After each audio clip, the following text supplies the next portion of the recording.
მოგესალმებით, ეს არის უკვე ანათ Spotlight-ის რიგით მეხუთე პოდკასტი, ხოლო სტუმართან უკვე მეოთხე. ძალიან მიხარია, რომ წარმატებით მივიწევ წინ.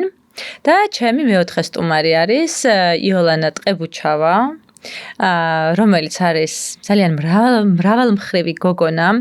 ცხოვრობდა ამერიკაში, სულ რაღაც 1 წელი არის, რაც საქართველოში დაბრუნდა, თუმცა მშობლები ქართველები ყავს.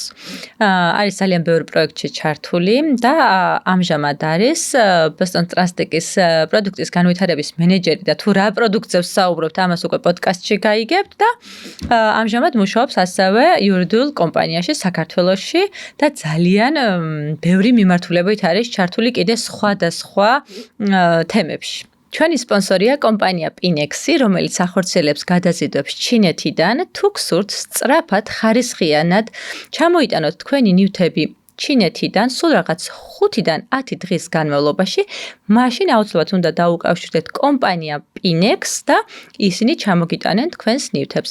ფასი არის $8 ფიზიკური პირებისთვის, ხოლო $7 კარგო ტვირთის შემთხვევაში. მოდი დავიწყოთ, იო. მოგვიყევი შენზე.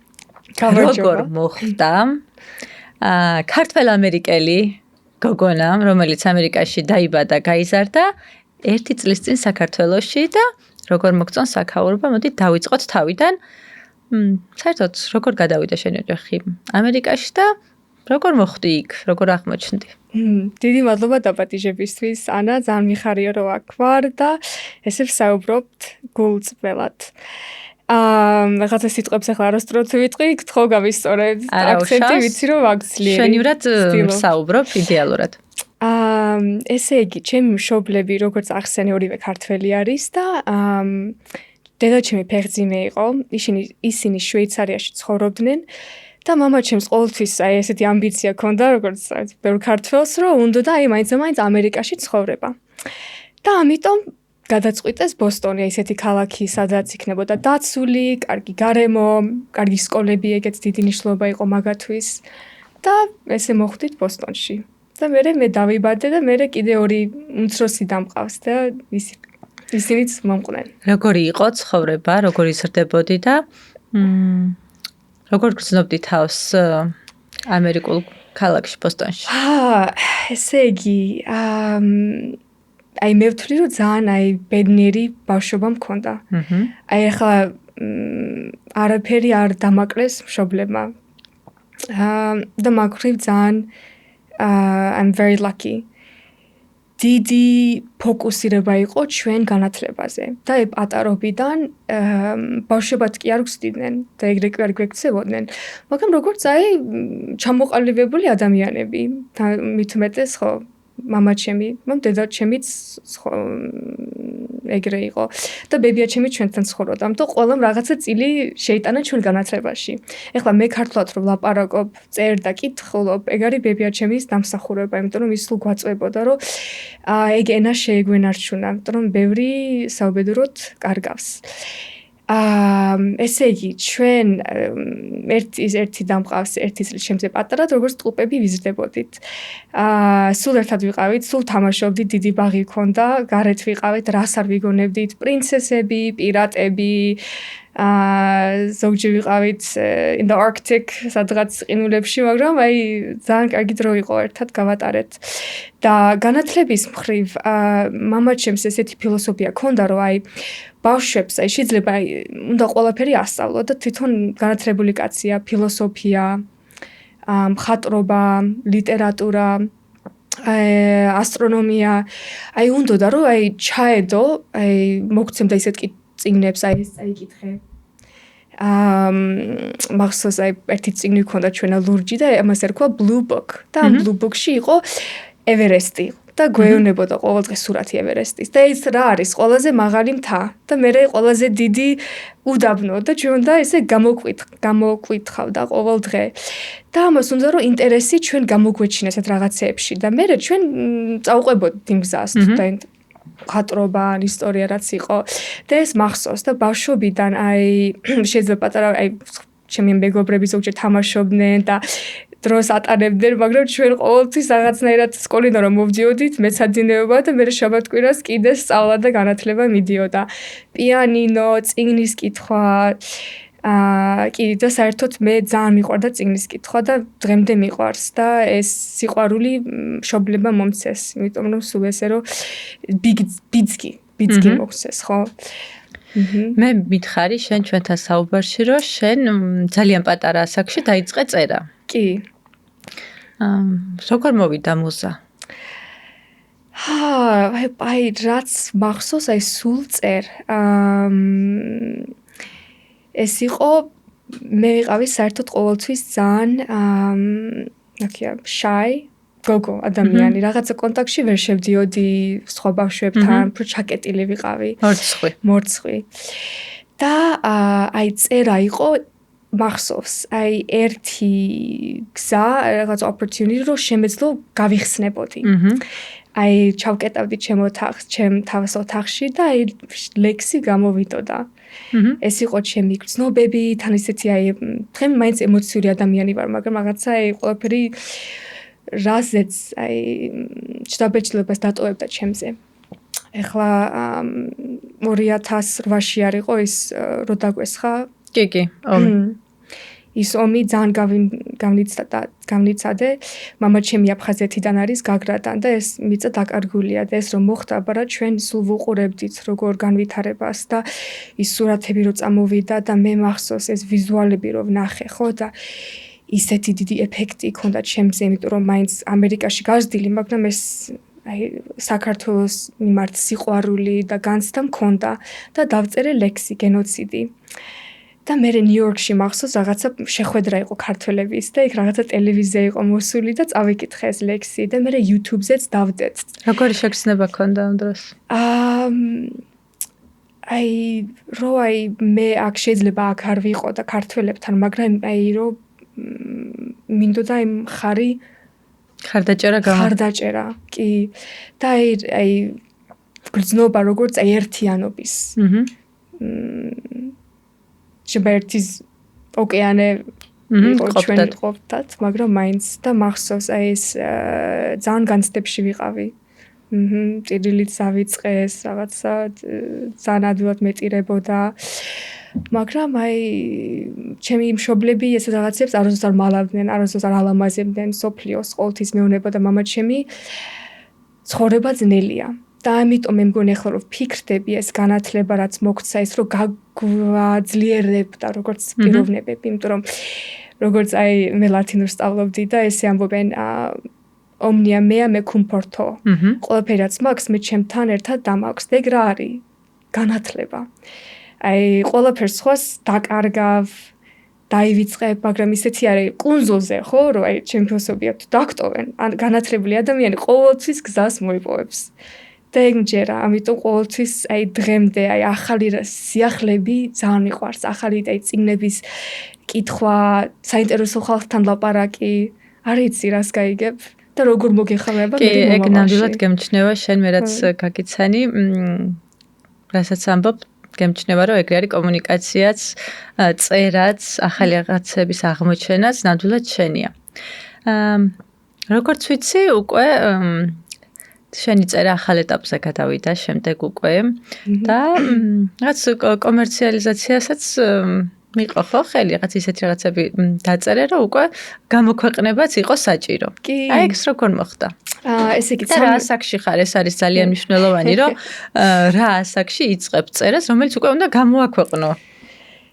ესე იგი 13 წლის ვიყავი როცა აი ჩემი პირველი წიგნი გამოვიდა. და რაზე იყო ეს? ეს წიგნი იყო ისტორიაზე, მხატვრის ისტორიაზე. ესე იგი, მე ჩვენ სულ მუზეუმში დავდიოდი და ეს სულ მიყვარდა აი ამ სხვა აი მხატვრებზე, აი სწავლა და აი სიამოვნებას მანიჭებდა. და ამიტომ გადავწყვიტე, რომ მოდი ახლა მინდა რომ დავწერო წიგნი, აი მხატვრობა როგორ განვითარდა.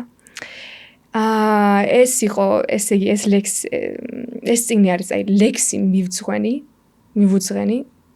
40 სხვადასხვა მხატვარს მხატვრობის ისტორიაში, რაც რაღაცნაირად შეცვალა ან განვითარებას შეუწყო ხელი.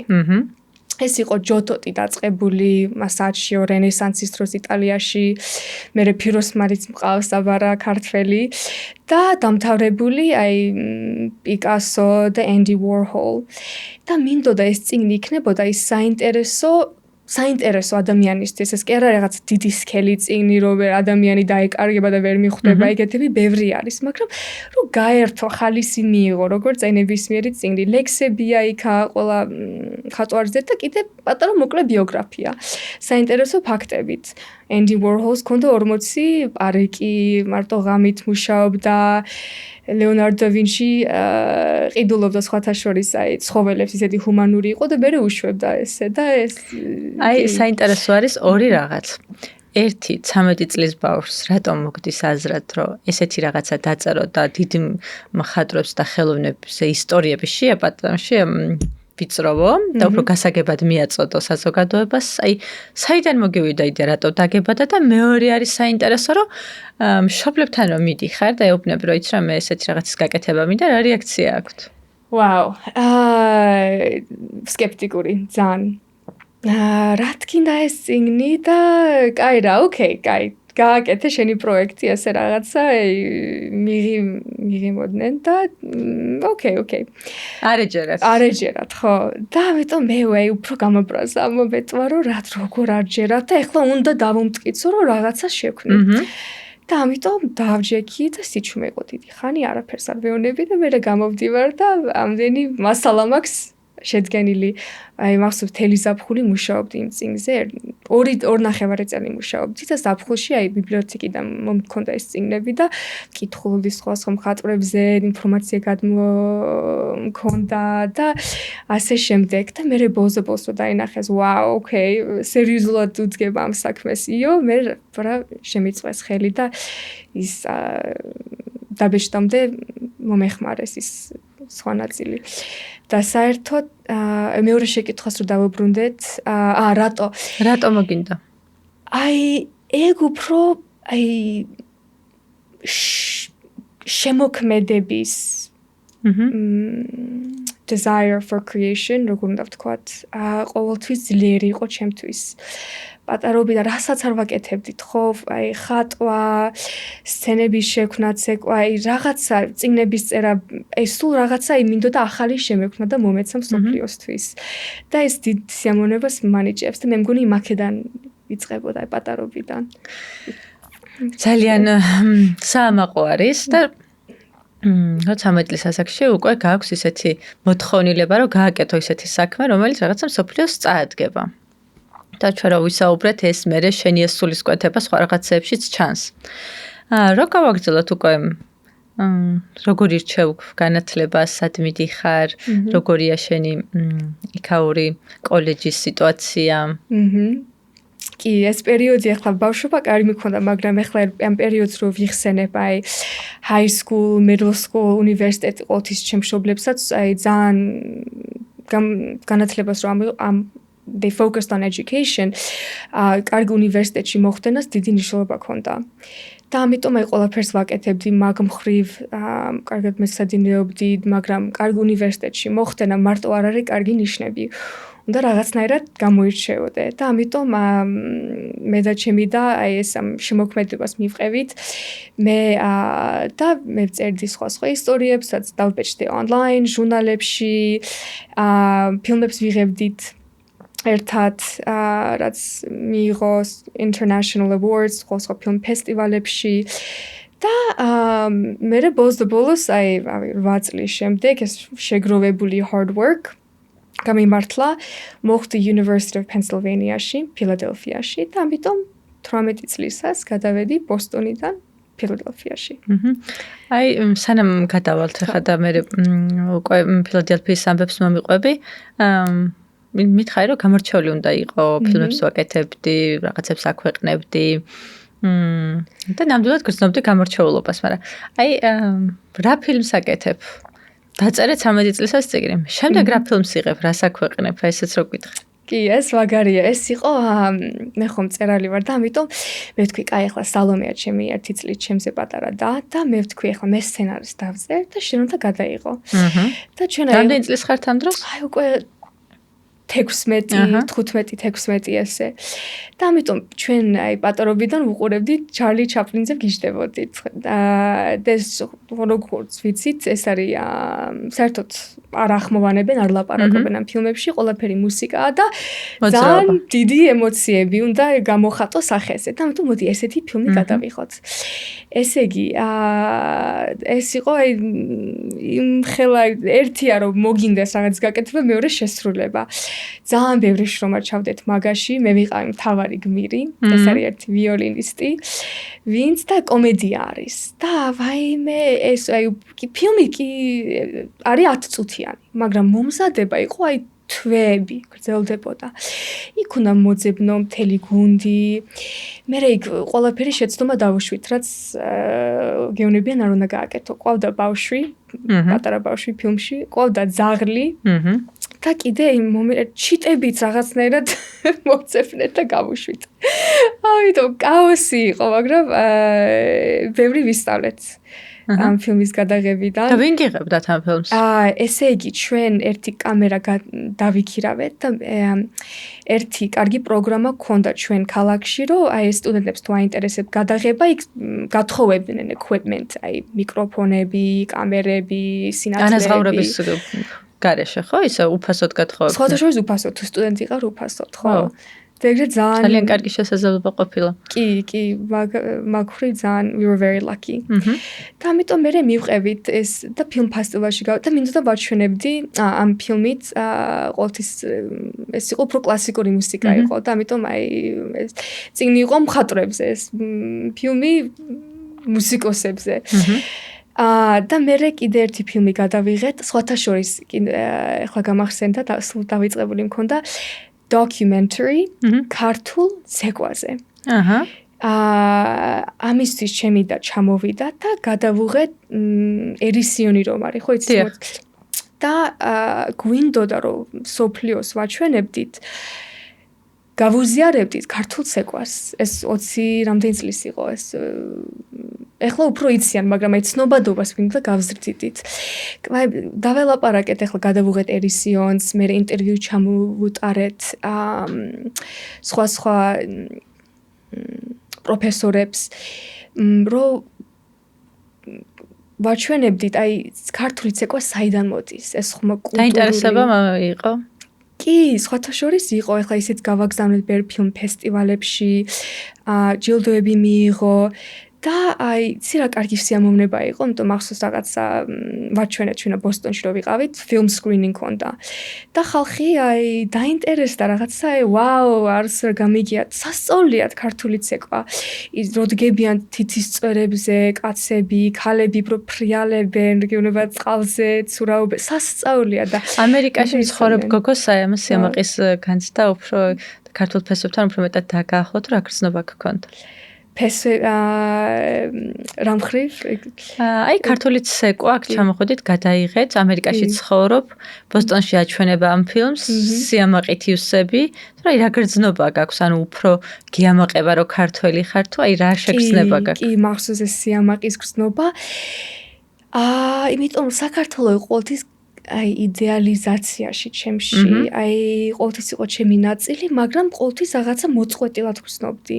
თლად აი ბერ გეგონება არ ვიყავი ისე დაკავშირებული და ამიტომ ეს იყო რაღაცა შეიძლება აი როგორ მე ცდილობდი მე და ჩემი და რომ აი დავუბრუნდებოდით ჩვენ ფესვებს მახსოვს ბავშვი რო ვიყავი სულ ვიუნებოდი I'm from Georgia და დამსინოდნენ ვაუ ეს არ არსებობს ესეთი ქვეყანა ეს არის შტატიო ან რა მე ვთქვი in the Caucasus Mountains და რა Caucasus რის Caucasus თან ბავშვები თან მაგ დროს აი ეს არის 2006-7 ხო იცი მაინც მაგ დროს და აი ძალიან წინდა და აი რაღაცა მე მგონი I want to prove it It's a real country. შემდეგ უკვე ამ ფილმებიდან გადავედით უკვე ფილადელფიაში. შენ მითხარი რომ საჭირო იყო რომ უნივერსიტეტში რომ ხვედრილიყავი, გამორჩეული ყოფილიყავი სწავლასთან ერთად. კი. აი უკვე უნივერსიტეტში რა ხდება? აქ როგორ გამოირჩევი?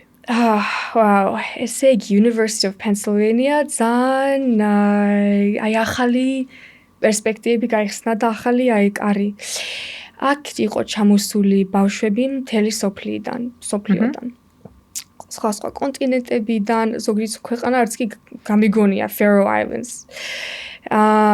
და ეს იყო საინტერესო ჩემთვის, იმიტომ რომ უცბად აი ბოსტონში გაზრდილი და დაბადებული აი სხვა კულტურებთან მაქვს შეხება, სხვადასხვანაირი პერსპექტივები, რაც მოაქვთ ამ ბავშვებს, სხვადასხვანაირი ხედვები და აი ყველას ისტორიას რო ვიგებ გიჟდები. ერთმა ბიზნესი დაიწყო, გაყიდა, ახალი დაიწყო, ერთმა Carnegie Hall-ში პრესტიჟული ადგილი რო იქ დაუკრა ვიოლინისტია გენიოსი და ამიტომ აი შენ პატარად გრძნობ.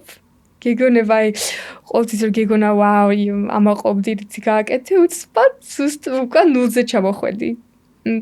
იქნება შენი შეგრძნება იყო ფილმები გაქვს გადაღებული, წიგნი გაქვს, რაღაცები გაქვს დაწერილი. აქტიურად ხარ ჩართული საქართველოს პოპულარიზაციაში. და მაინც ესეთი შეგრძნება გაქვს. კი, რავი, ხო, ესეთი მახსოვს, მაგრამ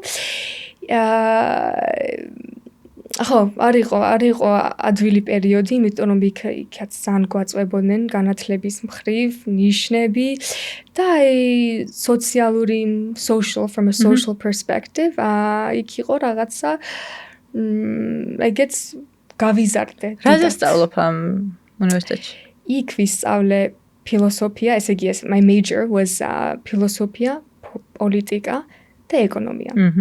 ერთად ჩავაბარე. და მე ვორტონის სკოლაშიც რაღაცა ბიზნეს კლასებს ვიღებდი. ამით დავინტერესდი, იმიტომ რომ I want to know world politics. და ამიტომ რაღაცა ფიქრობდი შეიძლება იურიდიულზე ჩაბარებას და ეს რაღაცა კარგი იყო. მაგხრივ რომ ბევრი ბავშვი ვინც ამაზე სწავლობდა, მე გადავიდა იურიდიულზე. და როგორ იწყება შენი კარიერა მე უნივერსიტეტის შემდეგ? ან თუ იყო რაიმე ისეთი უნივერსიტეტის პერიოდში რაც აღსანიშნია? რა მოხდა? საინტერესო წლები კი იყო, ძალიან აი მახსოვს, აი კარგად. და არ ვიცი, ახლა იმდენ ენერგიას ვდებდი, რომ ახლა დღეს რომ თხოვ ამდენი საათი, სულ აი 24 საათი რო სულ რაღაცაში ხარ ჩართული კლუბები, ან რაღაცა ევენტები, ან სწავლა-განათლების მხრივ, აი ეგ მარტო ეგ მახსოვს. როგორ იწყებ მე შენს კარიერას? ესე იგი, მე დავამთავრე ზუსტად 2020-ში. 2020-ში. და ეგ ყველას გვახსოვს, როგორც წერი, როცა COVID-ი დაიწყო მსვინვარებს. ხო, და ამიტომ აი წარმოიდგინე უნივერსიტეტს ვამთავრებ და მეუნებიან ეხლა შენ ვერ შემოხვალ ოფისში. მე დავით და შემდეგ იანვრამდე მაისიდან, ხო? შემდეგ იანვრამდე არ დავიწყე სამსახური. მე დავიწყე კონსულტინგ კომპანიასთან მუშაობა, Deloitte აქაც ყავს საქართველოში და ხო, ეს გადავწყვიტე, რომ მოდი ვცადოთ, რაღაცა ყველანაირად კარგი პირველი სამსახური იყო, იმიტომ რომ კარგი გადასახადი opportunities, ჭკვიანი ხალხი შედიოდა, მე ვთქვი, ოკეი. კარგია ჩემი კარიერისთვის და მოდი დავიწყო. მაგრამ მე მახსოვს, აი ეს მაისი რო დავამთავრე ხო უნივერსიტეტი და იანვრამდე აი რაღაცა გზნობა და მე როცა დავიწყე სამსახური პირველი რომ უცბად დავიკარგე, ამას არ ველოდებოდი. დავიკარგე რა მხრივ, აი ჩემი არ ვიცოდი სად მივდიოდი, სად მივდოდა ჩემი ცხოვრება. ესე იგი consulting აი პირველ დღემდე მივხვდი რომ ჩემი არ იყო. Consulting რა არის? აი ბიზნესებში მუშაობ, you're doing business სხვა კომპანიებთან, you're providing business advice. და აი უცბად რაღაცა გზნობა მქონდა რომ ჩემი არ არის და იმ მთელი ცხოვრება ხო მიდიხარ რაღაცისთვის მუშაობ, აი კარგი ნიშნები, კარგ უნივერსიტეტში მოხვდე, აი ყოველთვის აი იცი ზუსტად შემდეგი მთა რა არის გადასაგორებელი და უცბად უკვე აღარ ვიცი რა არის, იმიტომ რომ მივხვდი რომ ეს სამსახურში არ ვიყავი ბედნიერი და ავირჩიე, იმიტომ რომ there was expectations and pressure გარემოდან. და პირველად დავფიქრდი, ხო, დიდი ხანი რომ რა უნდა იოს და რა მაბედნიერებს. ძალიან ძნელი რაღაც ეტაპი იყო მახსოვს, იმიტომ რომ რაღაცა არ გავდიოდი სახლიდან, არავის არ ველაპარაკებოდი და ის soul searching რასაც ქვია, მაგას ვაკეთებდი. ანუ დაიწყო საკუთარი თავის აღმოჩენა. კი. და რამდენი ხანი გაგრძელდა ეს? ესე და რა ეტაპები და იყო ეს აღმოჩენის შინაგანი ბრძოლები და აღმოჩენის ეტაპზე რა ეტაპები გადალახე, რომ ბოლო გადაწყვეტილებამდე როგორ მიხვედი?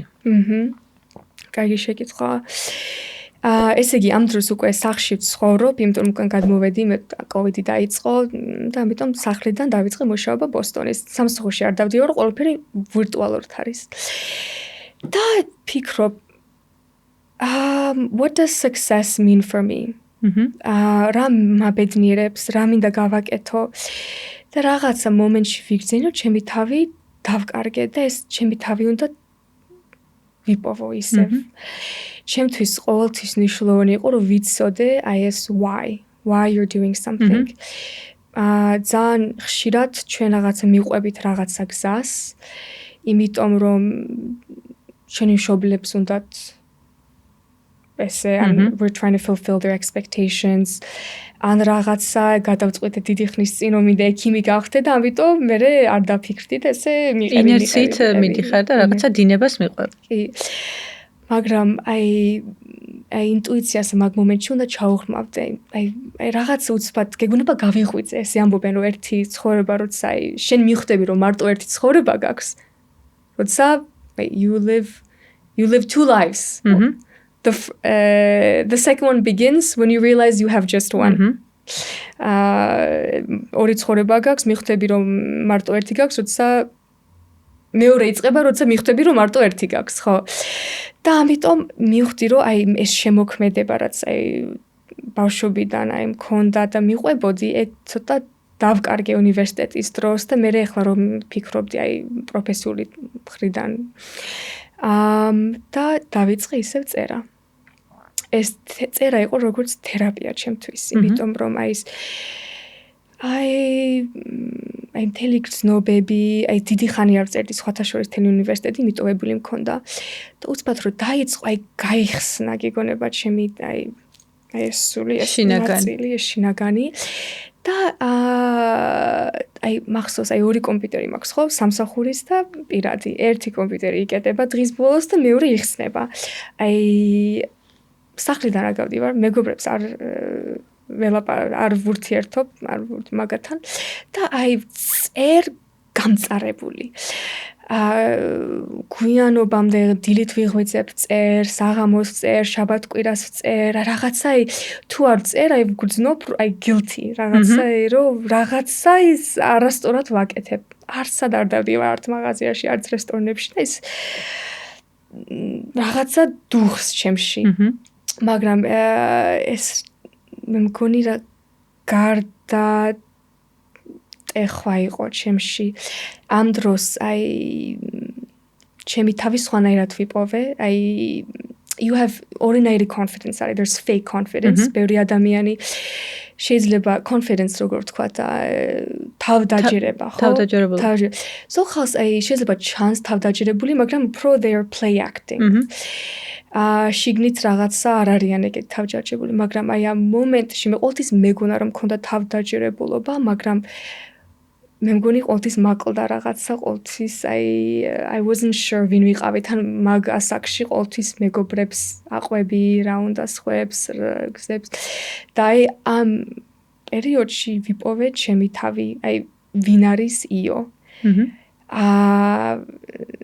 და ეგ იყო აი სასწაული იმიტომ რომ მაგ პერიოდის შემდეგ სადაც არ უნდა წავიდე ეს დამყვება მე მაშინ ესეთ კითხვას დაგესვამ. ვინ არის იო? აი მაშინ რაგად ვიცნობიერე ვინ ხარ? იო არის პირველი რაც მინდა თქვა, კითხვის შემოქმედებიანი ადამიანი, adventurous, ახლა ეს ქართულად როგორ არის სიტყვა ძალიან მიყვარს. Adventurous არის სიახლეების მოყვარული და რასაც ჭირდება დიდი გამბედაობა. და ყოველთვის ცოტა მაკლდა ეს გამბედაობა. და ეს გამბედაობაზე ყოველთვის ყველაზე ძალიან ის მიყვარს ადამიანზე. რომ ამბობს რაღაცას გააკეთებს და გააკეთებს. ბოლომდე მიყვება, სხვა ქვეყანაში წავა, არავის არ იცნობს, მაგრამ გაბედავს. და playful. იცი რას მივხვდი, რომ დიდი ხანი ჩემი ცხოვრებაში ძალიან სერიოზული ადამიანი ვიყავი. მელანქოლია მქონდა, საერთოდ ეგეთი ტიპი ვარ, ზოგჯერ სულ ოთახში ვიქნებოდი და მელანქოლია. და ახაცა ძალიან მე მგონი პატარობიდან მშობლებმა რომ ესე გამზარდეს, პატარობიდან ვიყავი adult, ჩამოყალიბებული ადამიანი, ესე pressure ვიგზენი. მშობლებიდან ჩემ თავისგან, თან ორი უმცროსი და რომ მყავდა. და ეხლა მე თქვი, მოდი გავუშვებ ამას. აღარ მინდა რომ ვიყო სერიოზული ადამიანი. არ მინდა რომ იო იყოს ესეთი. იო მინდა იყოს გახსილი, ლაღი, მინდა რომ ბავშვობას დავუბრუნდე. და მე მგონი ეს ბავშვობა ჩვენ გვაკლია ცხოვრებაში.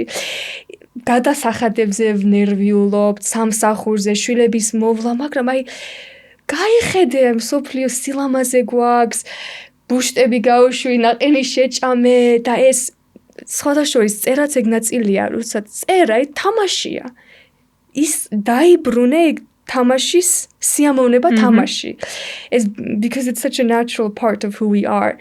და ეს სხვადასხვის მიყვარს ყველა ტაროში, ხო? And კარტებში we have the fool. როგორ არის ეგ გმირი, სხვა გმირები ყავს.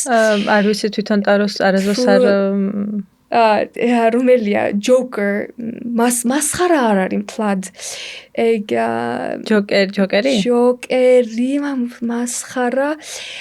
ხო, ეს ტიპი და ეს archetype რა არის? ხო და სხვა შორის ყველაზე ძალიან ეგ მიყვარს. ეს არის ისეთი სერიოზულია, რომ სერიოზულობა დაკარგა. ეს არის ტაროს არქეტიპში? არქეტიპში, ხო. და ის ზოგჯერ როცა ფიქრობ ფილმებში, ხო, ყველაზე ბრძენი კაცი არ ქალიან ადამიანი, მე რაღაცა ბავშვობას უბრუნდებიან, რაღაცა არ უნდა აიღო ყველაფერი მძიმედ. უნდა იცხოვრო ნაზად. და ეს გაათვიცნობიერე რამდენი წლის ხარ? 22-23. და ანუ ახლა 22 წლისა იწყებ ბავშვურს ახალ ცხოვრებას. ეგ მაკლდა.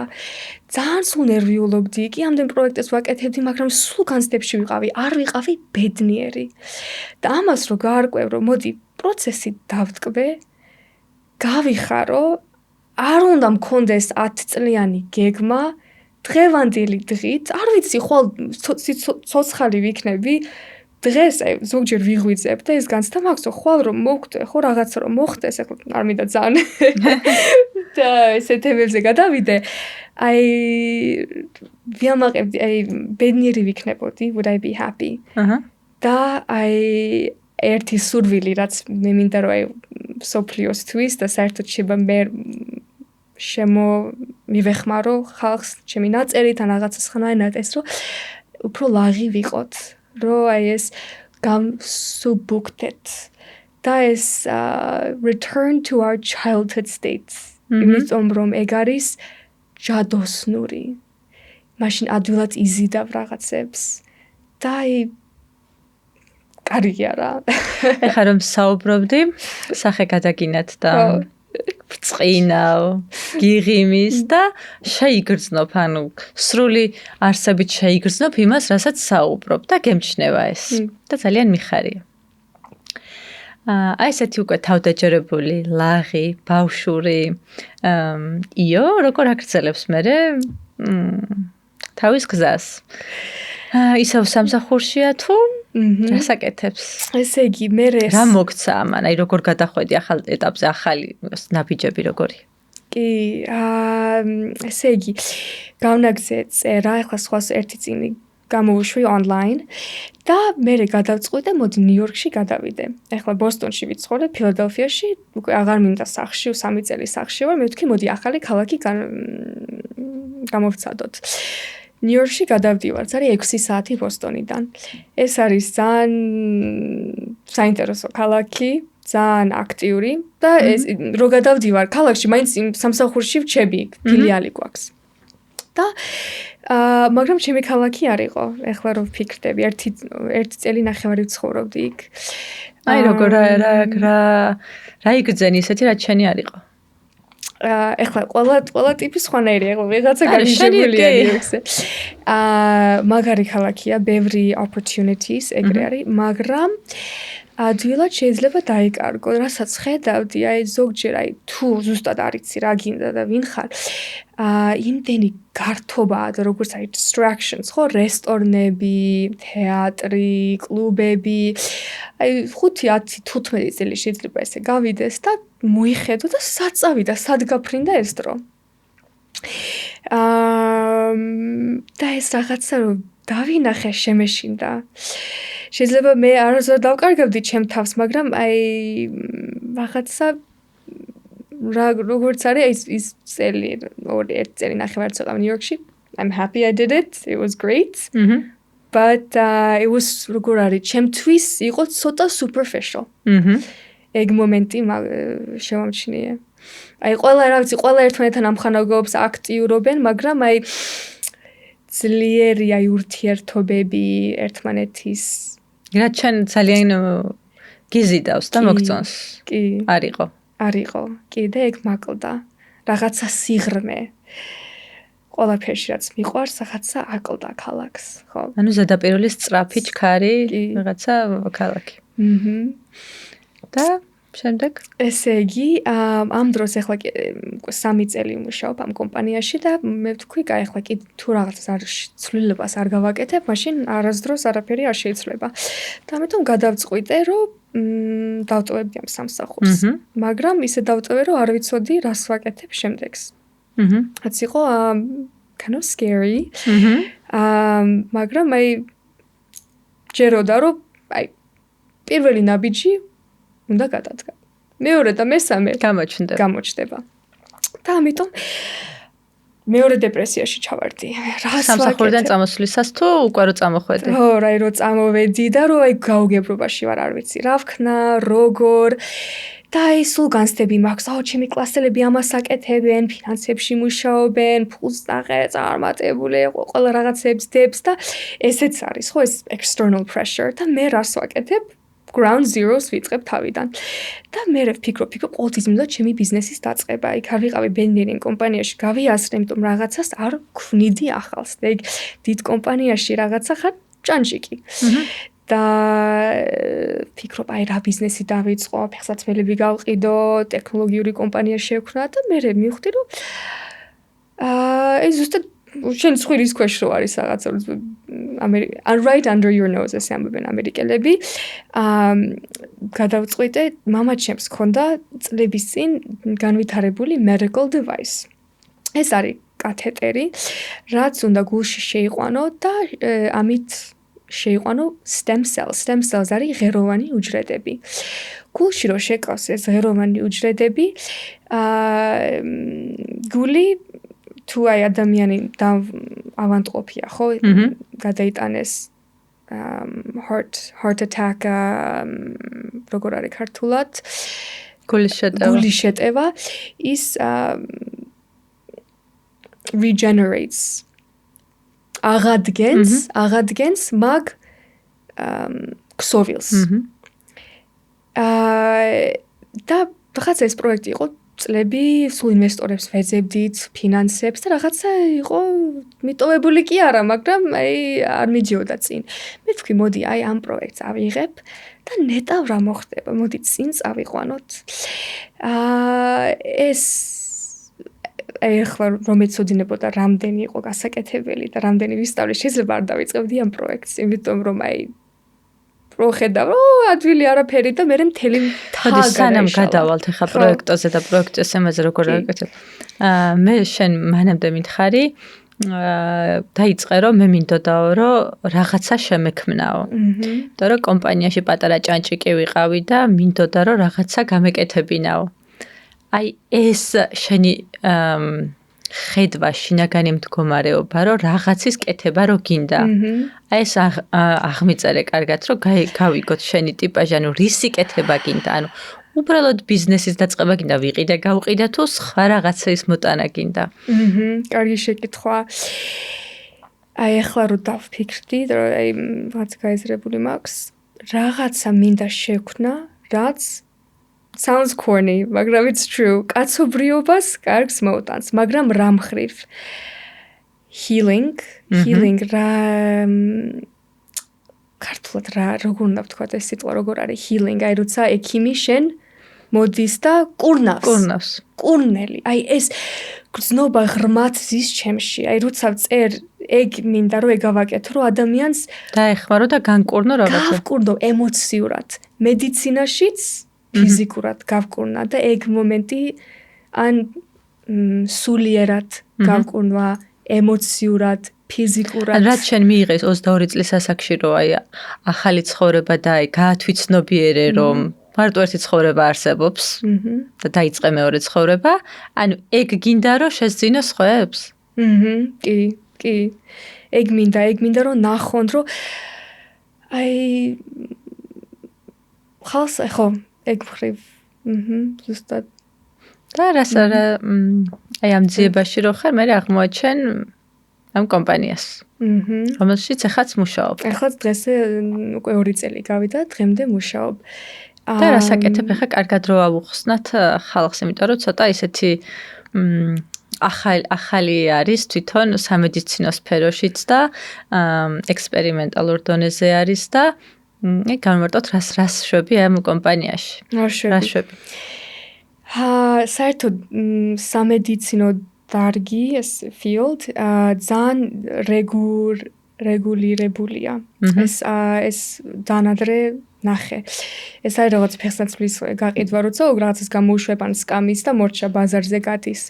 აი ყველა ეტაპი ხო არის კონტროლში.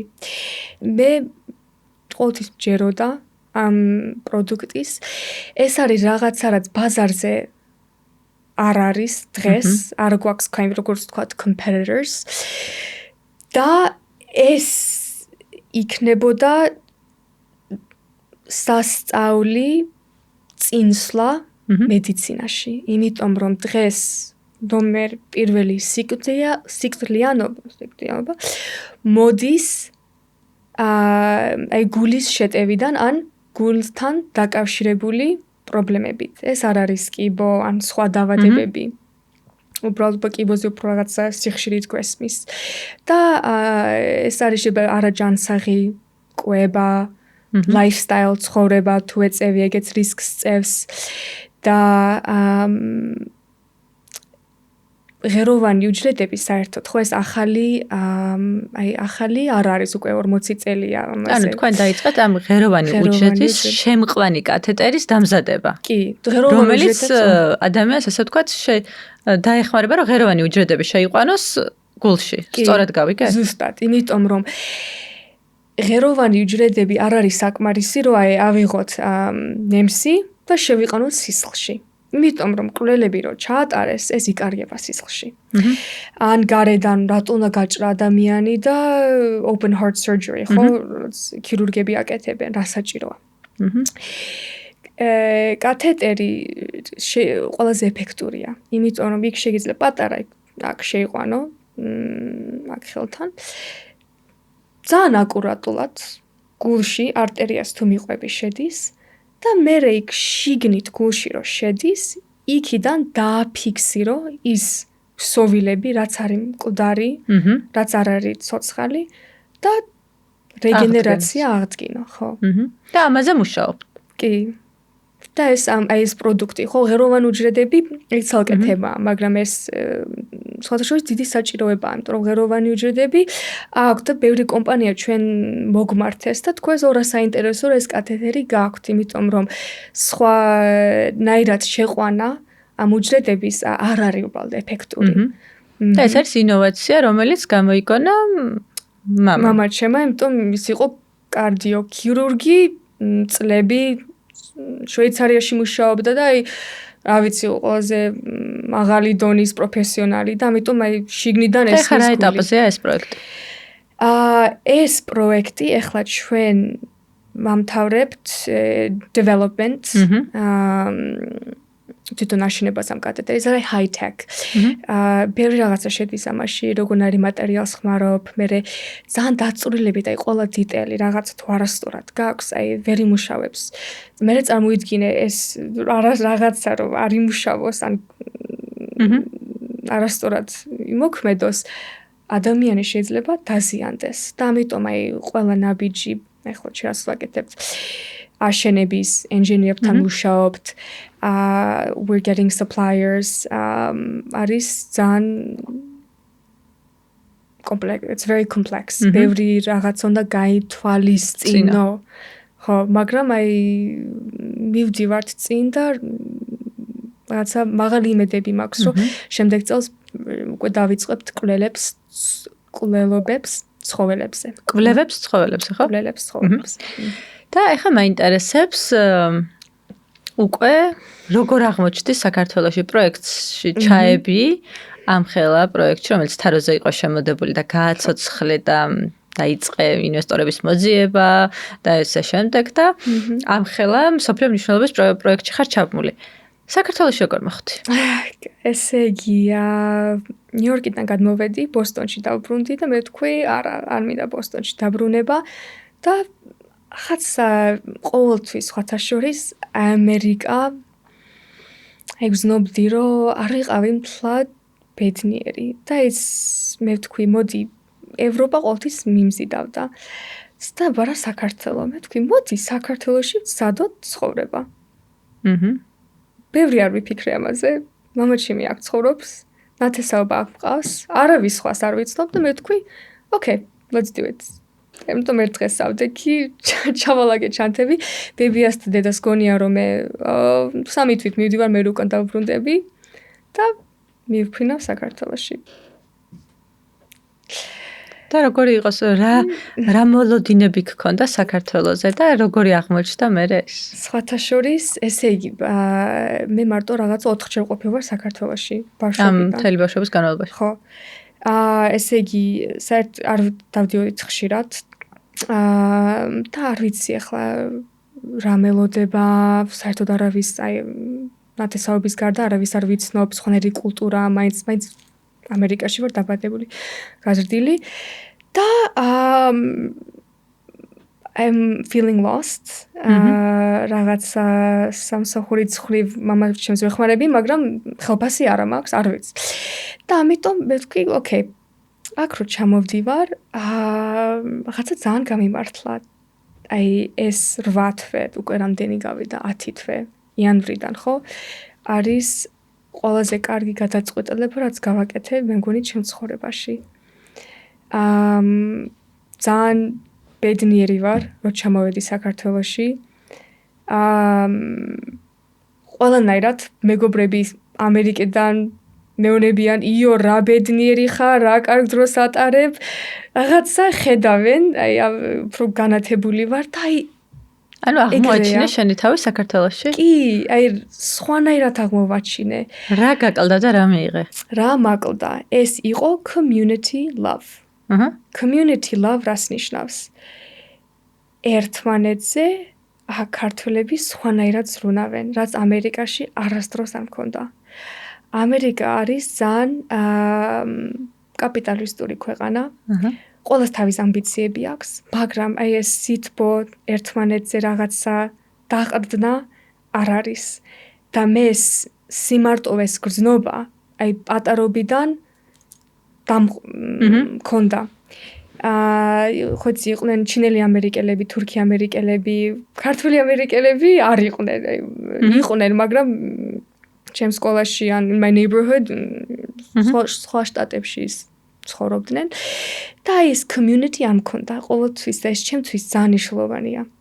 აი ეს სიყვარულს გრძნობდე იმ ხალხსგან, ჩემ გარშემო ეს იგრძნობა.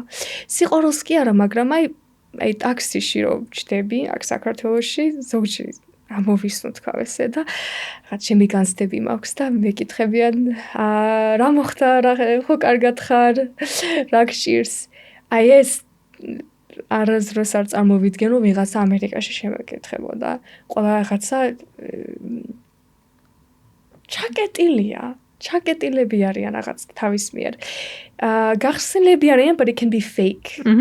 და ეს authenticity. პირდაპირები არიან ქართველები, ზუსტად გეტყვიან, რაცაც ფიქრობენ და სხვათა შორის it doesn't offend me, პირიქით მიყვარს. იმიტომ რომ okay, მოგწონს თუ არა, you are who you are. არ ჯდები რაღაცა ფორმაში, რომ იყო perfect, რაღაცა ნიღაბს არ ატარებ. ქართველებს აქვს სასწაული, შარმი გვაქვს. აი ყველ ნებისმიერ ქართველ დავალაპარაკო, აი ჩამოყალიბებული თავისნაირი აი ადამიანია. აი ყველაზე მინდა წიგნი დავწერო. აი სტილი, თვითონ პიროვნება. აი ამერიკაში ზოგჯერ აი შევიდიოდი ოთახში და არავისთან არ მინდოდა ხალისი ლაპარაკი. აქ ყველას მინდა დაველაპარაკო. ყველას ისტორია აქვს. ყველა რაღაცა თავისნაირია. ეგ არის ინდივიდუალური და ნიჭიერები არიან ქართველები. ეხლა მე მარტო ამას არ ვამბობ. აი როდ ნახო Apple in fashion world აი ნებისმიერი დარგი აიღე, ხო? ეს ქართველებს აი ნიჭი აქვთ. შემოქმედების სპორტშიც რო ავიღოთ და აი ამას გრძნობ. ესე კი არ ვამბობ ქართული რო ვარ, აი ხედავ და ესე არის. ანუ ეხლა ჩემთვის ეს არის აი ძალიან საინტერესოა ამერიკაში გაზრდილი ადამიანის შეფასება ქართველებს, იმიტომ რომ შეიძლება აქ რომ ქართველი გოგონა რომ ჯდარიყო, შეფასება განსხვავებული ყოფილიყო და ძალიან სასიამოვნოდ აღწერ ქართველებს და ძალიან მიხარია რომ ესე ხედავ. ეხლა რა საკეთებს საქართველოში? რა გეგმები გაქვს და ვინ ხარ აქ? ესე იგი, 3 კვირის ჩამოსული ვიყავი და ერთი ძალიან საყვარელი ქალბატონი გავიცანი და ეხლა მაგასთან უკვე მუშაობ 8 თვე. ეს არის ლელა კოჩიტაშვილი და ის არის იურისტი და იურიდიულ კომპანიაში სხვადასხვა დავიწყე part-time მაგასთანაც მუშაობა. ესე იგი, მამასთან ჩემთან ხომ მუშაობ და ეს იურიდიული მხრიდანაც ვარ ჩართული. მე მგონი ლელა თუ არ იქნებოდა და ეს კომპანია შეიძლება აი სხვანაირი გამოცდილება მექნებოდა საქართველოში, იმიტომ ის იყო ჩემი პირველი აი რაღაცა მეგობარი მიმიღო და ისეთი გარემო გვაქვს ჩვენ სამსახურში. პატარა ჯგუფი გვაქვს 10 კაცი, რომ აი ტოქსიკური არ არის გახსნილი, სულ ჩვენ განვითარებაზე ზრუნავს და აი რა განასხვავებს ახლა დიდ კომპანიაში მუშაობდი, პატარა კომპანიას და რას გაძლევს? პატარა კომპანიაში შენ ხედავ შენი როლი ძალიან მნიშვნელოვანია. დიდ კომპანიაში უკვე დაფუძნებულია პროცესები, როდის რა ხდება, შეუძლია შესასრულებელი ადამიანი ჭირდებათ. და როცა ხარ პატარა კომპანიაში, შენ კომპანიას როცა იწყებ, სულ უნდა ფიქრობდე, სტრატეგია შექმნა, ხვალ როგორ უნდა კლიენტები მოვიძიოთ, ხვალ შემდეგ თვეს ხელფასი მექნება, როგორ დავფარავთ ქირის ფულს, ქირას. და ეგეც აი რაღაცის ახლა მზრდადი კომპანია ვართ და ეს აი startup და ეს არის სასიამოვნო რო გაზარდო რაღაცა, როგორც აი შვილის გაზრდა, ესეც ხო შემოქმედებითი ნაწილია. როცა მოვედი, ძლივს ფარავდით აი ქირის ფულს, ნერვიობდით 3 კლიენტი ყავდა და მე აი სულ განცდებში ვიყავით, რა ვქნათ, როგორ მოვიძიოთ კლიენტები და ერთი რო 9 დღე გავიდა და იცი რა ვისწავლე, რომ ყველაფერი უნდა იცადო. აი ბიზნესში არ არსებობს სწორი და არასწორი. ან რაც ერთი თუ გამოვა, ეგ არის magical secret sauce. მიხვიდე, არ გამოვა, შემდეგი. და ეს ხოთაშორის ეს თვისება შენ გაქვს, ანა. You're resilient. რაც არის უმაგრესი თვისება. მადლობა. თუ რაღაც არ გამოდის, ეს არ არის შენი ბრალი, სხვა რამე ცადე. მერე რა. ეს ეგო უნდა მოაშორო, გადააგდო. შორს. ეგო არ უნდა კონდეს. გეთახვებ. შეცდომა მოხდა, it's okay. ახალი დღე დაიწყო. ეხა მითხარი, ბოლოსკენ მივდივართ უკვე. რა გეგმები გაქვს? როგორ გსნობ თავს აქ და რას ეტყოდი ადამიანებს, რომლებიც არიან აღმოჩენის ეტაპზე, საკუთარი თავის აღმოჩენის ეტაპზე. რაც შენ 22 წლისამ უკვე აღმოაჩინე. ვინ ხარ, რა ხარ და რას ბოლოს აი რჩევა რომ ისცე, ვინც გვიყურებს, რას ეტყოდი? ეხლა რომ ფიქრდებდი, კი ბევრი რაღაცა ცადე, მაგრამ აი შენ თუ ხარ in your 20s, ესე ამბობენ, მაგრამ მე ვამბობ მთელი ცხოვრება. Don't be afraid to start over. ნუ გეშინია, რომ თავიდან დაიწყო.